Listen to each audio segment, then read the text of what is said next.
नमस्कार प्यारे बच्चों, कैसे हैं आप। तो बच्चों, हम पढ़ रहे हैं अंडरस्टैंडिंग मीडिया, संचार माध्यमों को समझना। और कल की वीडियो में हमने ये जाना कि मास मीडिया क्या होता है, प्रिंट मीडिया क्या होता है और किस तरह से तकनीकों का प्रयोग करके बहुत अधिक लोगों तक संचार की मीडिया की पहुंच बनती है। आज हम पढ़ेंगे संचार माध्यम और धन। बच्चों, हमने ये तो जाना कि टीवी और अखबारें करोड़ों लोगों तक अपनी पहुंच बनाते हैं, परंतु ये पहुंच बनाने के लिए उन्हें बहुत अधिक धन भी खर्च करना पड़ता है। आपने अनेक बार टीवी पर समाचार सुने होंगे। तो समाचार पढ़ने वाला जो एंकर होता है वो हमें स्क्रीन पर अकेला दिखाई देता है और कुछ खबरें चलती हैं, परंतु उसके उसके पीछे बहुत सारे लोग काम कर रहे होते हैं।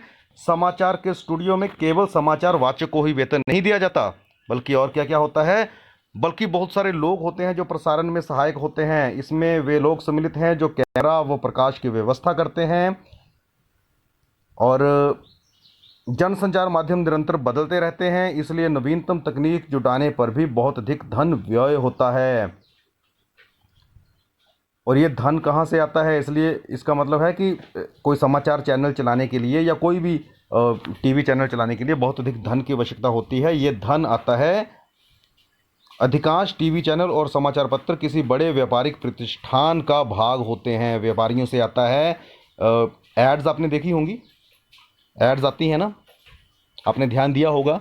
जब भी आप खबरें सुनने बैठो, फिल्म देखने बैठो, कार्टून देखने बैठो, तो बीच बीच में एड्स आती हैं। वो एड क्यों आती हैं? जनसंचार माध्यम लगातार धन कमाने के लिए विभिन्न तरीकों के बारे में सोचते रहते हैं।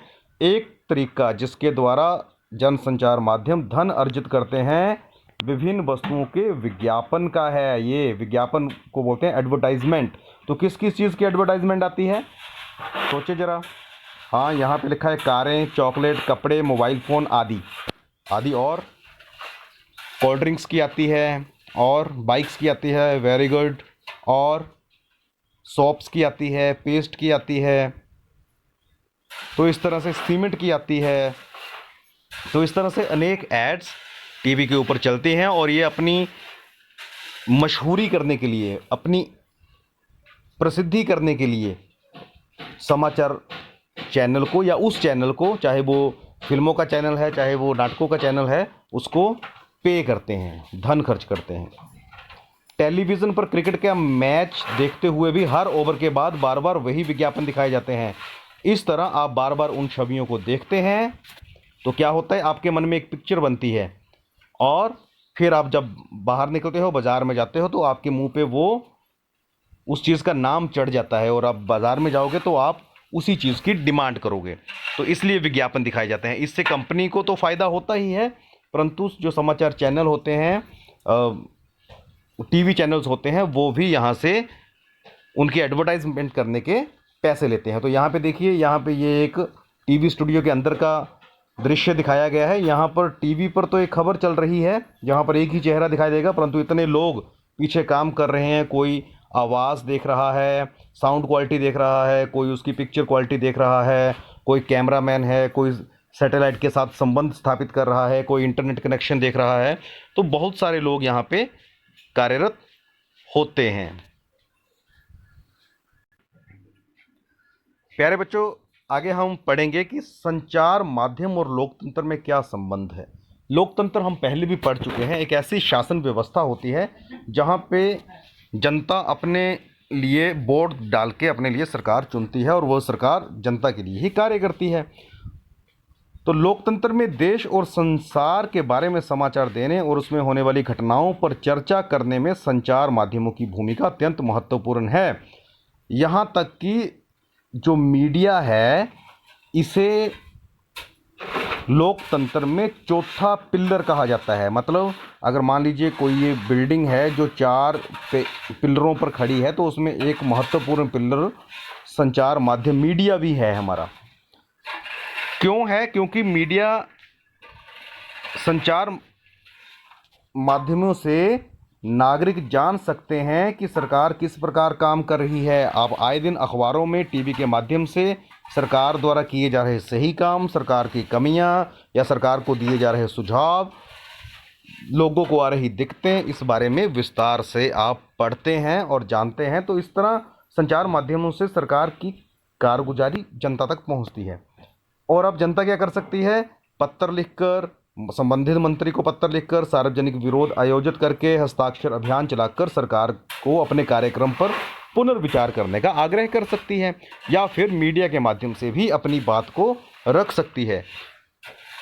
आपने टीवी चैनल में देखा ही होगा, न्यूज़ चैनल में देखा होगा कि लोग अपनी बात कहते हैं, वो कई बार सरकार के विरुद्ध होती है, कई बार सरकार के पक्ष में होती है, तो लाखों करोड़ों लोग उसको देख रहे होते हैं, तो वो मीडिया के माध्यम से अपनी मांग को सही मंचों तक पहुंचाने का प्रयास करते हैं।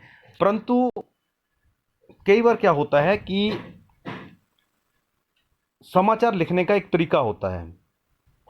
कुछ लोग समाचार को एक तरीके से कहेंगे, कुछ वही समाचार होगा, परंतु कुछ लोग दूसरे तरीके से कहेंगे। ये एग्जाम्पल एक पुस्तक में दिया गया है।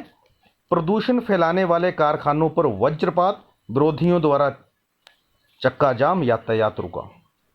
अब ये सेम खबर है, उसको दूसरे अखबार ने लिखा, कारखानों के बंद होने से घोर अशांति। अब आप पहली लाइन पढ़ेंगे आपको समझ में आ जाएगा। कारखानों के मालिकों और मजदूरों के हिंसात्मक विरोध ने आज शहर की गतिविधियों को रोक कर रख दिया। मतलब यहाँ से देखने में ऐसा लग रहा है कि मालिकों और मजदूरों के बीच में एक विरोध हो गया और जिससे पूरा शहर प्रभावित हुआ। लोग काम पर नहीं पहुंच पाए।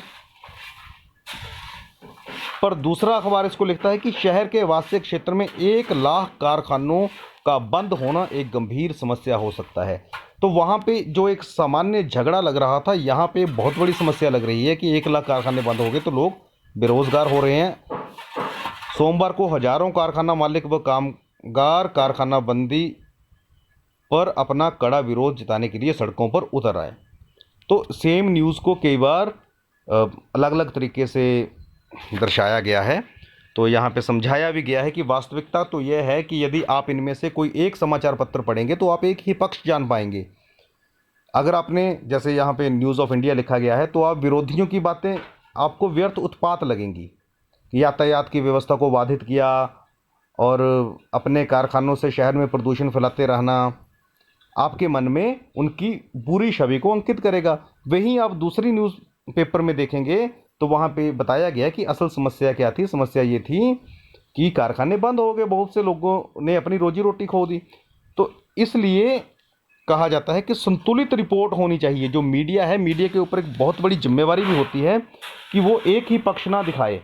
संतुलित रिपोर्ट होनी चाहिए, और संतुलित रिपोर्ट वह होती है जिसमें किसी भी विषय पर हर दृष्टिकोण से चर्चा होती है, फिर पाठकों को अपनी राय बनाने के लिए स्वतंत्र छोड़ दिया जाता है।